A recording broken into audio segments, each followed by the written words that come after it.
Hey everyone, welcome to the show. You know how sometimes, like, even the most peaceful places can hide, like, really dark secrets? Mm-hmm. That's kind of what we're looking at today with this, The Antique Store Detective and the Mayday Murder by Claire Chase. Oh, yeah, I know that one. Have you read it? I have, yeah. It's a really good one if you like kind of that cozy mystery vibe, but also a little bit of suspense and twists and turns. Yeah, it's got those classic elements. Definitely. And don't forget to hit that like button and subscribe if you like this kind of content. Yeah, we appreciate it. We'll put a link to the book down in the description if you guys want to check it out. But basically, the story follows this woman named Bella Winter. Right. She owns an antique store. Makes sense, given the title. Yeah, exactly. But she ends up becoming like this amateur sleuth when someone in her town, a woman named Mary Roberts, is found dead. Right, and at first it seems like a natural death, right? Yeah, totally. But then, of course, things are not always as they appear. Exactly. So Bella starts digging, and she uncovers all this, like, crazy stuff. There's ancient rituals, secrets, you name it. What really hooked me right away was how the author, Chase, sets up this atmosphere. You have Hope Eaton, this charming little town. Yeah, it sounds so idyllic. Right, all quaint cottages and friendly folks. But underneath all that, you start to sense this, like, underlying tension, this history of secrets. Ooh, I like that. It's like, you know those classic Agatha Christie novels? Exactly, that totally peaceful community where everyone knows each other but secretly. Something's off. Yeah, and then you have Mary Roberts found dead near this place called the Sacred Spring. Okay, that already sounds creepy. Right, and it's not just any location. The Sacred Spring has all these local legends attached to it, like the story of Ginny Greenteeth, this vengeful spirit, and even a mysterious hooded figure. Oh, no thank you. I'm already spooked. These tales, though, they become way more than just spooky stories as Bella starts investigating. So they're like woven into the actual mystery. Exactly. They start to connect with the real-life events and the suspects that emerge. Okay, so let's talk suspects. Who are the main players in this whole thing? Well, first, you've got Adrian Fitzpatrick, the headmaster of the local school. He seems very connected to the Sacred Spring, like maybe he knows more than he's letting on. Interesting. A headmaster with secrets. That's always a red flag. And then there's Shane Sadler, Mary's ex-husband. Their marriage was a train wreck, ended badly, left Shane totally humiliated. Oof. Yeah, those can get messy. Right. So you have to wonder, did that resentment fester and turn into something darker? Could he be involved? Yeah, revenge is a powerful motive. For sure.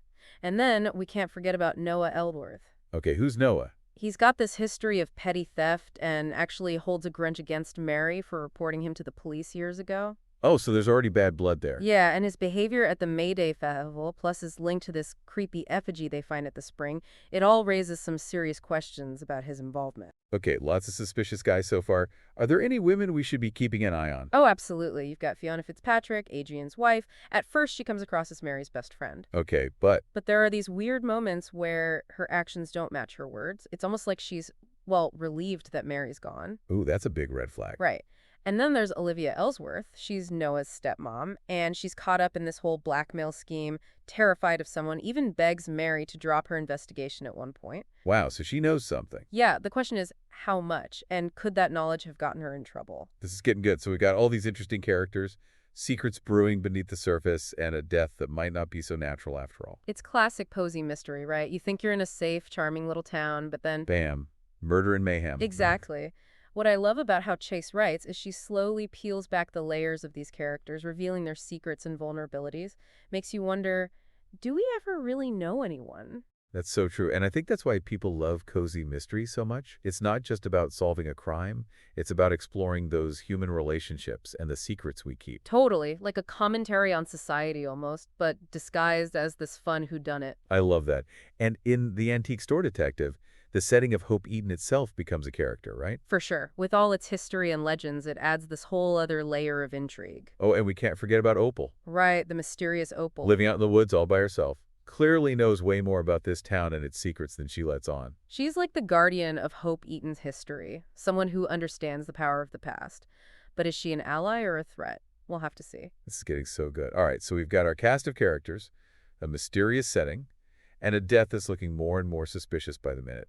What were some of the early clues that hinted at all play? Well, right off the bat, you see Mary being targeted, like someone's trying to scare her.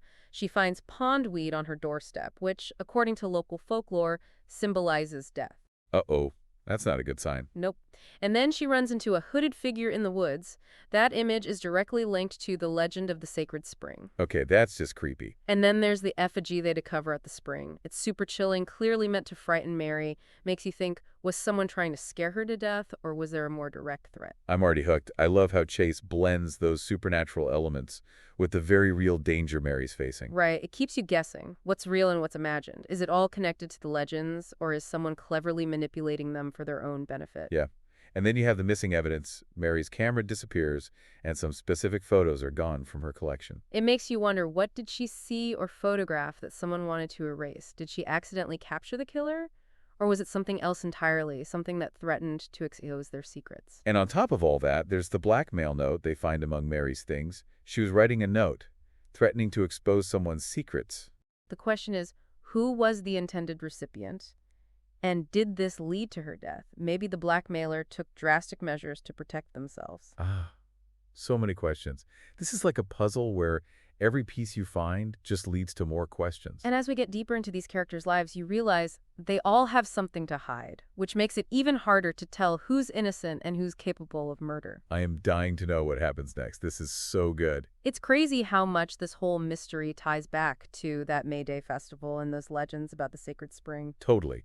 The festival itself is like steeped in tradition, and Mary was so connected to it. Right, it adds that extra layer to the story, almost like an ancient ritual playing out in the background. Yeah, exactly. And remember, Mary had that tradition of going to the sacred spring every May Day, and she always took that little statue of Sweet Agnes with her. Oh yeah, the statuette. That's a curious detail. Right. It suggests that maybe Mary had some deeper connection to the legend, like it meant something more to her than just a story. Definitely. And remember, the inscription on the base of the statue was stretched out. Oh, yeah.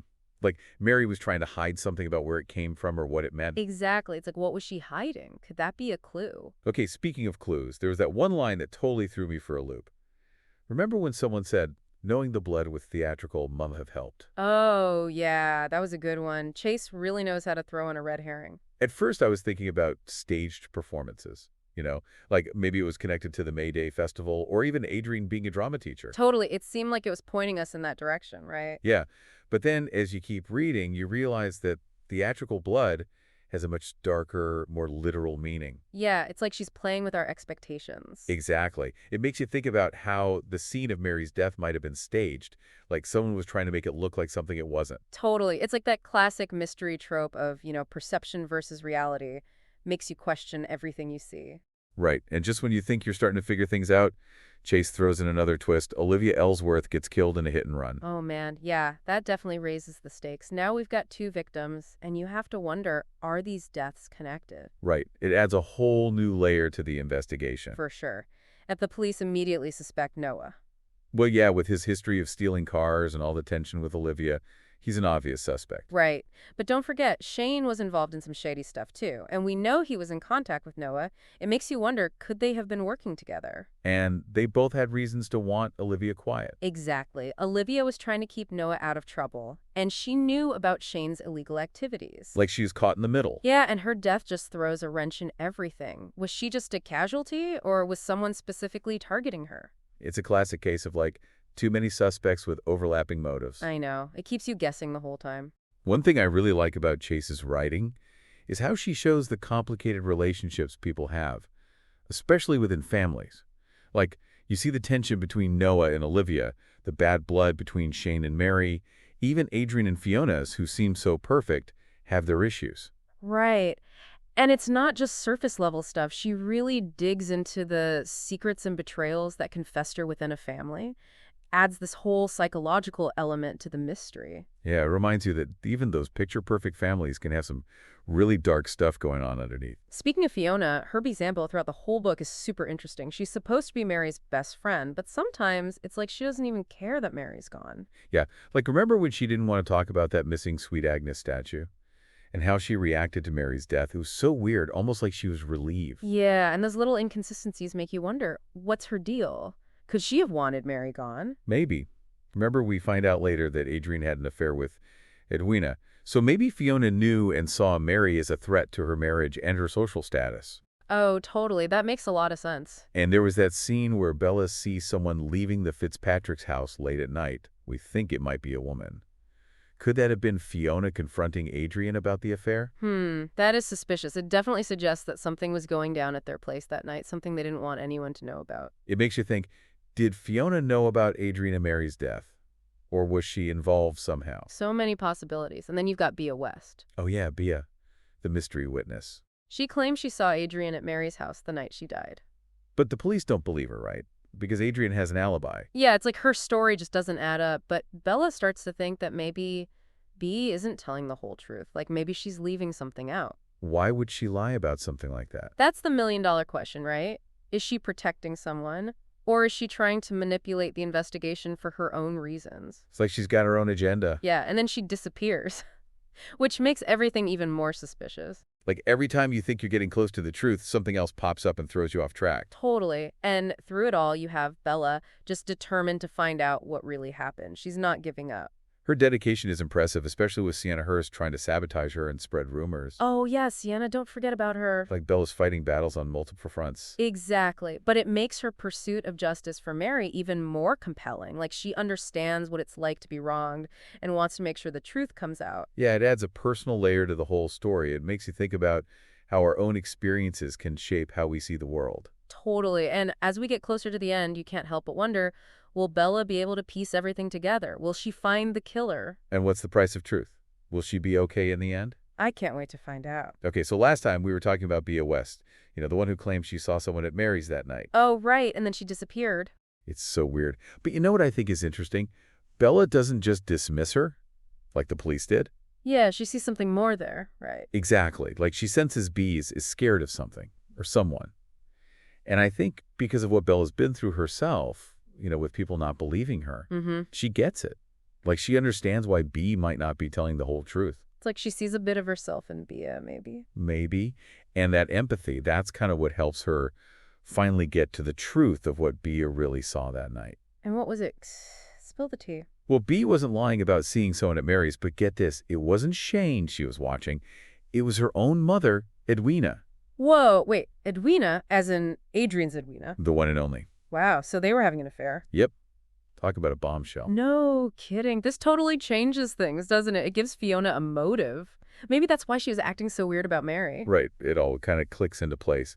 But then Bea drops another bombshell. Okay, I'm on the edge of my seat here. What is it? She tells Bella that she saw Adrian leaving Mary's house that night, and he was wearing a heated gilet. A heated gilet? Really? That seems like a pretty random detail. I know, right? But it ends up being super important. How so? Remember how Mary was found outside without a coat, even though it was freezing? Yeah, I always thought that was weird. Right. Well, Bella had been wondering about that too, and Bea's little comment about the chalet suddenly makes it all make sense. Okay, now I'm intrigued. Explain. So think about it. Adrian, wearing a heated gilet, could have gone outside with Mary, taken her coat off. And made it look like she'd been outside for longer than she had. Exactly. He could have made her death look natural, like she'd just collapsed from her heart condition. Oh, wow. That's messed up. Using something so ordinary, so seemingly harmless, to cover up a murder? It's chilling how clever he was. But why? Why go through all that trouble to kill Mary? Well, that's where the blackmail note comes back in. Remember, Mary was writing to someone, threatening to spill their secrets. Right. At first we thought it was for Fiona, but Bella figured out it was actually meant for Olivia. Olivia. But how? Bella noticed something about how the note was written. It was too formal for how Mary would usually talk to Fiona. Wow, those little details. I love how Bella picks up on that stuff. Me too. She's like a human lie detector. So Bella puts it all together and realizes Olivia must have told Mary about her affair with Adrian, and he found out. And then blackmailed Olivia to keep quiet. Exactly. He was desperate to protect his reputation in his marriage. He knew Mary was a stickler for the rules, so he had to silence her. So messed up. It gets worse. He didn't just kill her. He went out of his way to make her look crazy. Like with the hooded figure, the fake blood, the missing photos. Yep. All part of his twisted plan. And he stole her camera because maybe she caught him on film. Maybe. He had to cover his tracks. He's like a master manipulator. But in the end, it's that one tiny detail, the heated gullet, that brings him down. Poetic justice, right. Totally. It's like all those carefully crafted lies couldn't hide the truth forever. And Bella cracks the case. Classic. She does. Adrian's arrested, and justice is served, but it's definitely bittersweet.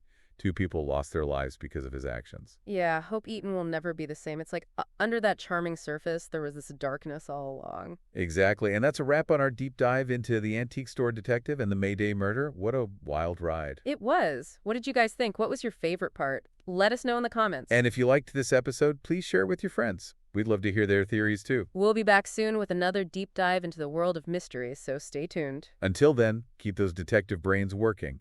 You never know when a seemingly insignificant detail might be the key to solving the case. Happy sleuthing!